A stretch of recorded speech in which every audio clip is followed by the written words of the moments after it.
Assalamualaikum warahmatullahi wabarakatuh. Perkenalkan, nama saya Yohana Lukita, NPI 146-2106. Di sini saya akan menjelaskan demonstrasi proyek saya pada mata kuliah kecerdasan komputasional kelas A. Kelas C. Nah, yang pertama adalah saya mengupload dulu data setnya. Saya ke bagian dengan dataset bank.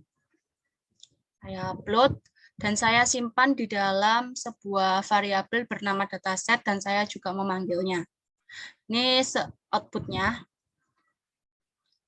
Lalu juga saya memanggil datasetnya berdasarkan paling atas dan juga berdasarkan tipe.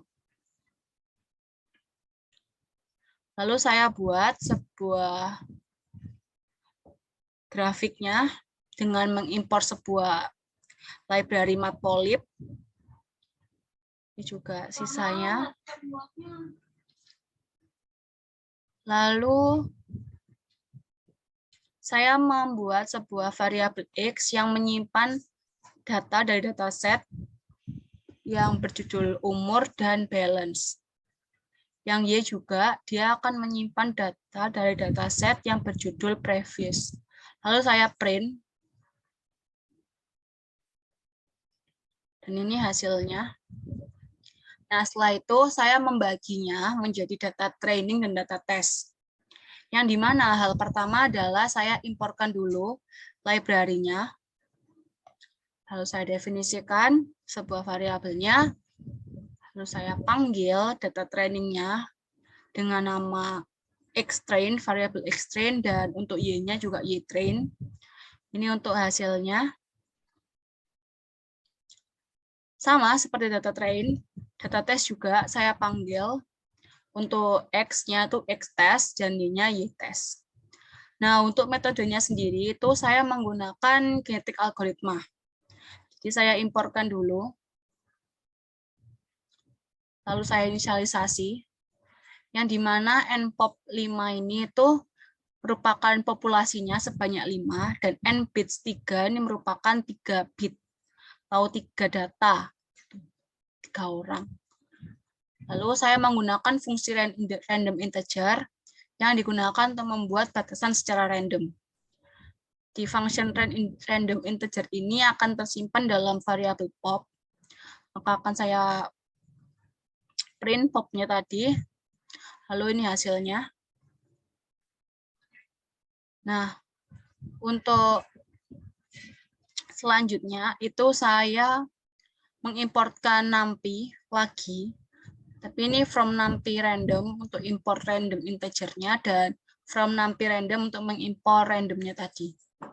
Lalu saya membuat fungsi objective function bernama onemax yang memiliki parameter x dan mereturn minsum x. Lalu di function selection ini itu merupakan sebuah function untuk mengambil dan mengembalikan nilai suatu value. Jadi di function selection ini memiliki parameter pop, scores, dan k sama dengan 3. Yang dimana pop tadi sudah didefinisikan di atas sini. Nah, jadi di selection ini tuh nanti tuh dia akan menseleksi individu yang terbaik, lalu mereturnnya dengan return pop selection ex. Lalu membuat fungsi crossover yang dimana dia akan mengambil angka secara acak yang jika di crossover dilakukan maka dia akan memilih populasi mana atau bit mana yang terbaik. Jadi jika randomnya itu lebih kecil daripada R cross-nya maka return C1 C2. Nah, nilai variabel ini tuh terdapat dari sini. Nah, untuk fungsi selanjutnya adalah fungsi mutasi. Itu untuk membalik sebuah bit dengan probabilitas rendah oleh sebuah parameter rmod. Dia memiliki sebuah parameter bit string dan rmod. Di mana jika random itu lebih kecil daripada nilai variabel rmod, maka nilai bit string i ini itu nilai variabel bit string i itu memiliki nilai ini.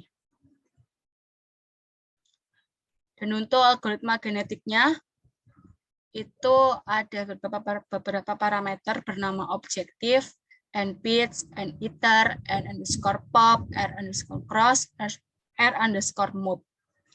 Di mana di dalam sebuah fungsi ini, dia akan melakukan perhitungan generasi dan melakukan pengevaluasian sesemua kandidat.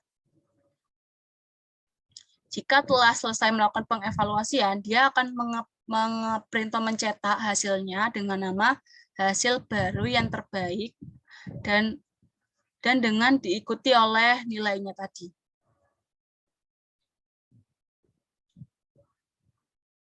Lalu didefinisikan.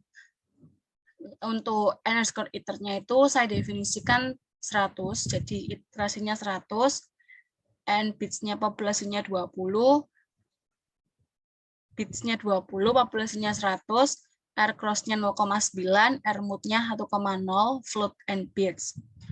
Nah, jika setelah selesai, maka dia akan mengeprint selesai dan menampilkan sebuah base score-nya. Nah, ini tadi itu hasilnya.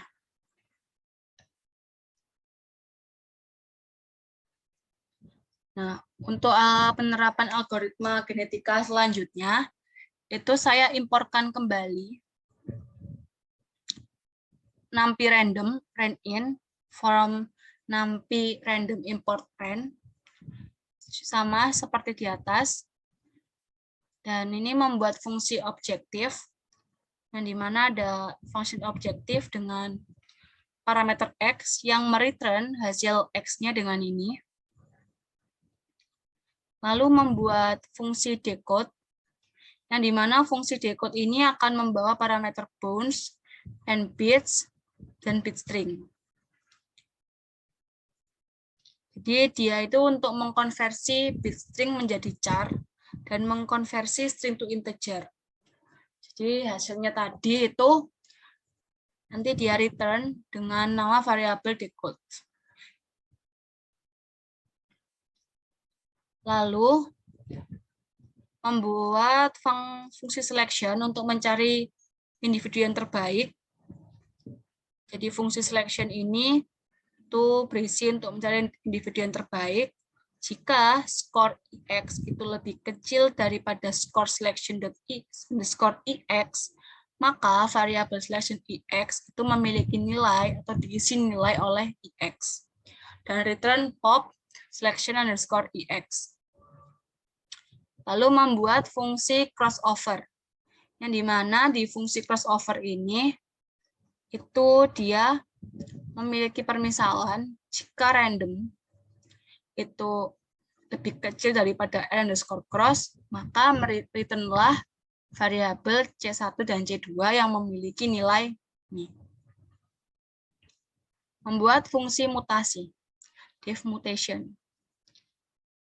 Ya, sama, ini juga ada perulangannya. Jika nilai random itu lebih kecil daripada rmod, maka nilai dari bit string itu berisi nilai. Nah, untuk genetika algoritmanya sendiri, itu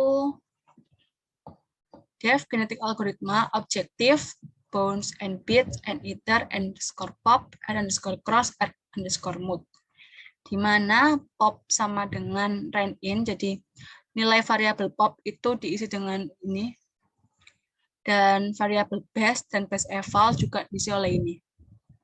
Lalu diperhitungkan generasinya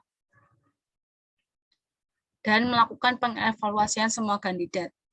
Jika telah melakukan perhitungan generasi dan mengevaluasi semua kandidat, maka dia akan mereturn nilai variabel base dan base eval. Lalu untuk pendefinisiannya sendiri, bounds didefinisikan oleh nilai ini. Lalu untuk iterasinya itu 100 kali, bitnya 16, populasinya 100, r_cross-nya 0,9, r_mode-nya 1,0, dibagi oleh float float and bits dikali length bounds. Nah, jika sudah selesai semua didefinisikan, dia akan memprint selesai dan memprint hasil base score-nya tadi. Ini untuk hasilnya. Bentar saya running dulu. Ini untuk hasilnya. Nah, yang kedua adalah metode PSO. Di metode PSO ini sama seperti tadi, saya mengupload juga datasetnya.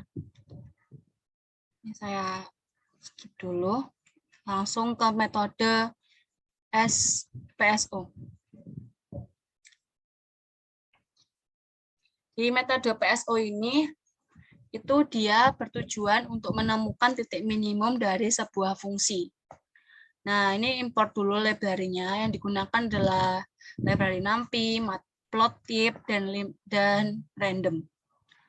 Lalu, di dalam sebuah PSO ini terdapat sebuah class yang namanya particle.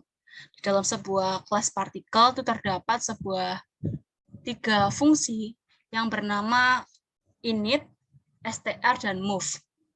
Untuk initnya sendiri, itu dia itu fungsinya untuk mengurutkan 2 posisi teratas antara min 50 sampai dengan 50. Di dalam function init itu ada variabel self position, self p best position atau posisi terbaik, p best value posisi terbaik nilainya berapa, dan velocity. Lalu di function kedua ada str, itu gunanya untuk mencetak individunya dan nilai terbaiknya. Jadi sebagai pencetak aja, ini di print individu, dengan individu yang memanggil self position yang sudah didefinisikan di init, lalu individu terbaik juga didefinisikan di best position. Lalu move ini untuk penambahan vektor individu dan kecepatan perhitungan dalam pencarian, di mana variabel self position itu memiliki nilai variabel itu sendiri dan ditambahkan oleh variabel self velocity. Lalu masuk ke ruang pencarian atau class space. Di sini terdapat beberapa fungsi. Yang pertama adalah init. Lalu untuk init dia itu terdapat beberapa parameter bernama self, target, target error, and particle yang memiliki beberapa jenis variabel bernama self target error, self and particle, self key base value yang bertipe data float, lalu self key base position. Lalu yang kedua ada sebuah fungsi bernama print particle yang berparameter self. Dia akan melakukan perulangan jika sebuah partikel itu masih dalam self particle, maka cetak hasilnya. Partikel itu cetak hasilnya. Lalu variabel fitness, dia itu memiliki parameter self dan partikel, yang dimana dia akan mereturn sebuah nilai particle position yang dikali sama dengan 2 plus particle position 1 kali 2 tambah 1. Lalu ada juga function set p best dengan parameter self. Dia melakukan perulangan jika partikel itu masih terdapat dalam sebuah self particle, maka variabel fitness candidate itu akan diisi dengan nilai self fitness particle. Dan di mana jika si p base value-nya ini itu lebih besar daripada nilai dari value fitness candidate, maka nilai dari p base value akan diisi oleh nilai fitness kandidat, dan nilai particle p base position itu juga akan diisi atau sama nilainya dengan particle position. Lalu yang kedua, yang selanjutnya adalah depth set key base atau self. Ini for practical in self particle Jadi melakukan perulangan di mana variabel partikel jika masih terdapat dalam self particle, maka si variabel base fitness candidate ini itu memiliki nilai yang sama dengan self fitness particle atau diisi nilainya. Jika melakukan permisalan, lalu set move particle. Nih, sini juga di variabel global W yang akan didefinisikan di sini. Nah, ini ada n iteration yang dimana kita menginputkan jumlah iterasinya. Misal, saya menginputkan jumlah iterasinya 100, di enter, dengan target errornya 0,01, lalu jumlah partikelnya ada 50. Saya enter. Nah, lalu di selanjutnya, itu di search space. Jadi variabel search underscore space ini itu berisi nilai ini. Nah, iterasinya 0. Nah, dia melakukan juga. Jadi jika semua proses ini itu sudah berhasil, maka akan print hasil solusi terbaik dengan jumlah iterasi. Lalu ini tuh untuk plot kurvanya. Ini kurvanya ini di load dulu. Maka akan menampilkan sebuah hasil dari proses iterasinya tadi. Kan tadi kita nginputinya 100 iterasi kan, jadinya banyak.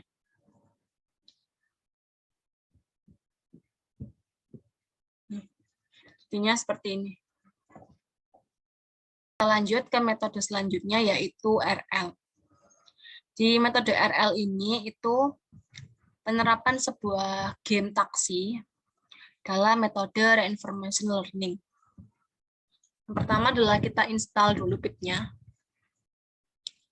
Lalu kita membuat interface-nya, import gym, env sama dengan gym make taksi enf. Lalu kita render. Ini si output-nya. Ini yang kuning ini gambar taksinya, lalu yang garis lurus ini pembatas jalannya. Lalu yang titik 2 ini adalah jalan, jadi yang bisa dilalui oleh taksinya. Lalu kita atur ulang lingkungannya, lingkungan interface-nya, dengan juga menambahkan print action space dan state space. Nah, awalnya kan taksinya di sebelah sini. Sebentar. Awalnya kan taksinya di sebelah sini. Nah, dia sekarang menuju ke arah sini. Dengan action space-nya 6 dan state space-nya 500. Lalu kita mendefinisikan lingkungannya, di mana dalam variabel state tersimpan env.encode, yang di mana 3 ini merupakan row-nya, 1 kolom, 2 ini posisi penumpang, dan 0 ini kota destinasi. Lalu kita render, dan hasilnya seperti ini. Jadi di sini taksinya. Lalu kita membuat nilai reward default di P328. Reward ini tuh untuk sebagai feedback, jadi dari penumpangnya. Jika supirnya itu dia melakukan yang terbaik, maka akan mendapatkan feedback yang terbaik. Tapi kalau tidak, juga sebaliknya. Lalu kita mengimportkan NumPy as NP itu untuk mengeprint sebuah key table yang berisi NP zeros, env observation space, dan env action space. Ini ya outputnya. Nah, setelah itu hal pertama itu kita training dulu gamenya. Dengan mengimport random, steps-nya 99 dan total episode-nya 100.000. Di mana alfanya itu 0,68, gamanya 0,4, epsilonnya 1,0, max x epsilon 1,0, minusnya itu 0,000001 dan DC rate-nya 0,001. Nah, untuk start awal itu kita kosongkan semua. Jadi all efforts-nya itu 0, all penalties-nya juga 0 karena baru mulai. Nah, ketika si episode ini masih dalam range total episode, maka dia akan mereset semuanya, step-nya juga menjadi 0, dan permainan belum selesai. Lanjut ke step sini, jika step masih dalam range total episode, maka jika melakukan permisalan, jika random uniform itu lebih kecil daripada epsilon, maka nilai variabel action itu diisi oleh env action space sample, dan jika tidak, maka variabel action itu akan diisi oleh np argmax gettable state. Lalu mengambil aksi dan melakukan pengamatan terhadap nilai reward.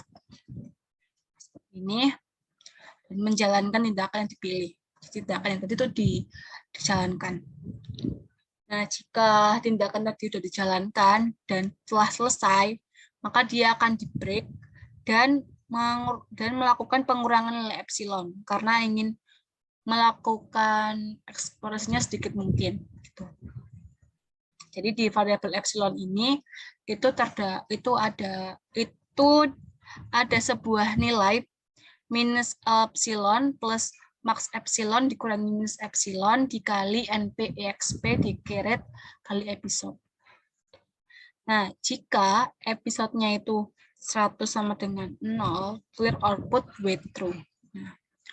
Nah, untuk printnya ini tuh dia akan tercetak jika semua tindakan tadi itu telah selesai. Ini untuk outputnya. Ini kita panggil juga atau ngeprintnya tabelnya. Setelah melakukan proses training, kita melakukan proses evaluasi. Di sini untuk evaluasi awal itu kita pakai di reset dulu semuanya. Rewardnya juga di reset, dan untuk tes episode-nya kita ganti jadi 100. Jadi enggak 100.000 kayak tadi. Untuk langkah-langkahnya sama seperti di atas. Hanya yang berubah adalah tes episode-nya dan ditambahkan sebuah total rewards. Jadi jika dia telah selesai melakukan permainannya tadi, dia akan menampilkan hasil rewards-nya berapa dan menampilkan hasil overtime, yang dimana hasil overtime-nya sendiri itu didapatkan dari hasil reward dibagi dengan hasil tes episode. Ini untuk hasil episode 100 ya. Kita coba untuk hasil episodenya 10. Nah, ini untuk hasilnya 10. 1, 2, 3, 4, 5, 6, 7, 8, 9, 10. Yang 9 itu merupakan hasil rewards-nya. Lalu overtime-nya ini itu hasil dari hasil jumlah rewards dibagi dengan jumlah episodenya. Sekian dari saya. Bila ada salah kata, saya mohon maaf. Bila ada kurangnya juga saya mohon maaf. Wassalamualaikum warahmatullahi wabarakatuh.